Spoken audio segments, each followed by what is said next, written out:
അഹമ്മദാബാദിലുണ്ടായ വിമാന അപകടത്തിന് ശേഷം എല്ലാവർക്കും ഫ്ലൈറ്റിൽ കയറാൻ വേണ്ടിയിട്ട് ഭയങ്കര പേടിയാണ്. എന്നാൽ നമ്മളെ റോട്ടിൽ നടക്കുന്ന അപകടങ്ങളും വിമാന അപകടങ്ങളും തമ്മിൽ ജസ്റ്റ് ഒരു കമ്പാരിസൺ നോക്കിയാലോ.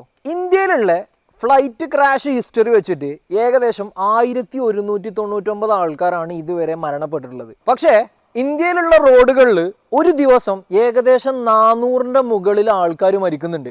അതൊരു വർഷത്തെ കണക്ക് നോക്കുകയാണെന്നുണ്ടെങ്കിൽ 2 ലക്ഷത്തിൻ്റെ അടുത്ത് ആൾക്കാർ റോഡിൽ മരണപ്പെടുന്നുണ്ട്.